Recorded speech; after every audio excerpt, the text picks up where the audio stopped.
Kirsty, Yeah, a very nicely written paper on A Tale of Two Cities. thank you. But I think you may have taken it from a website called DickensScholar.com. Do you know why I think that? Because you like to be wrong?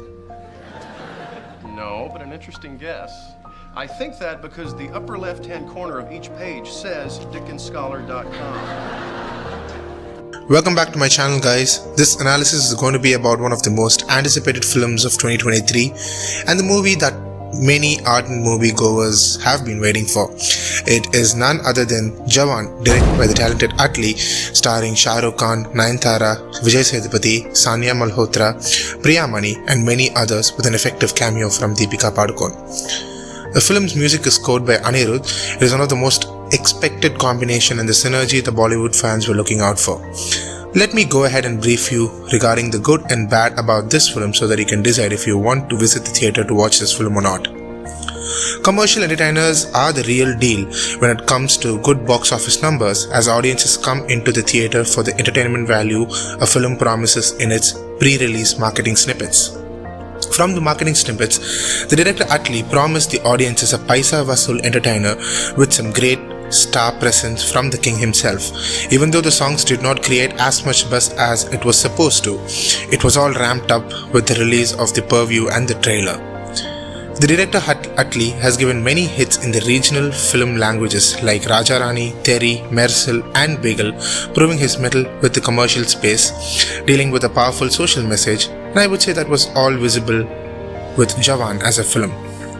For a Hindi audience, this film is a celebration of a star and the return of a mass masala entertainer in the Hindi film circuit after a decade. However, as a Tamil-speaking audience, this film is not that exciting. As an audience who has been following a filmography of Atlee, the film we saw in Jawan, we were able to uncover it step by step even before it took place. Also, plagiarism has been a major criticism with this creator and it has also followed in this film. Barring all that, let's take a look at where the film did well and where it did not.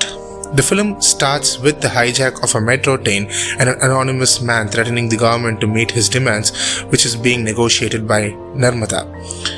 What happens next and why did the hijack take place and what is the motive of this person forms the crux of the film. The performances. The scope of performance was immense for King Khan himself and his presence just fills the screen really well. The way he carries each and every scene is a thing to wonder at. The portrayal of two characters, the different characterization was handled pretty well by SRK and he was truly the North Star for this film. The commitment to the action set pieces and the conviction he showed during playing the characters just made you fall in love with his performance. He did definitely entertain and provide some of the most whistle-worthy moments on screen. Nayantara, on the other hand, played the role of an investigating officer. Narmada Rai does her role perfectly but did not have a full-fledged role to play, again a half-baked writing from the female lead. She had certain action set pieces to herself, however there were no strong sequences that we could remember her for. Sania Malhothra and Priyamani's characters were surprises and helped move the screenplay. With some good writing for these characters, these women were more relatable. However, the greater impact a character had was played by Deepika Padukone, which was just a 10 to 15 minute role in the film. She spoke through her eyes and emoted so much for the character that at a given point, you have to feel for the character, and my opinion is she could have had a bigger role to play in this film and it definitely could have been a positive. Lastly, Vijay Sethupathi played the routine corporate villain and there was no character arc as such. Vijay Sethupathi, however, did well with the given role, but at some places there were funny moments, but some moments were unintentionally funny, making this character more caricaturish and not a serious or a threatening one. At no point of the film we were able to think of him from a serious angle, which was a drawback. The stunning visuals accompanied with great VFX. GK Vishnu deserves all praises as he delivers stunning work with the camera. There are certain template shots for the hero introduction and fight sequences when it comes to a masala commercial cinema, but what Vishnu gave us was a mix of template with his innovation, showing SRK very stunning on screen. Some of the whistle-worthy moments were actually because of him too. showing SRK in a larger-than-life picture. This was well accompanied by the VFX produced by Red Chillies. At no point of the film the audiences felt the film had tacky VFX. It was such a clean job and definitely provided for a stunning and grand watch for the audiences in the theatres.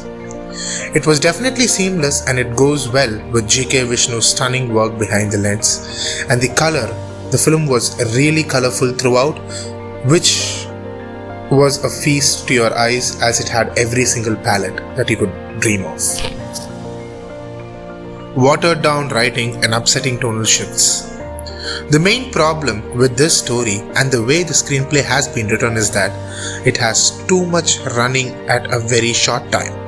You have the hero dealing with various political issues throughout the film, with the main crux being a revenge story.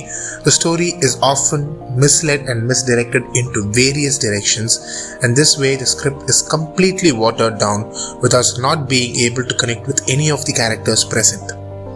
It is also the amalgamation of many other Tamil films and even a popular series which I do not want to name, but these movies were constantly reminded to the audiences, and I could hear the audiences starting to make fun of it.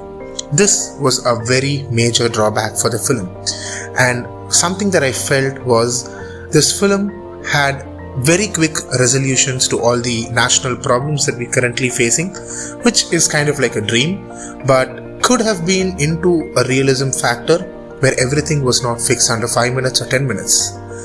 This also felt like a mocking thing that the crowd had while they were watching the film in theaters.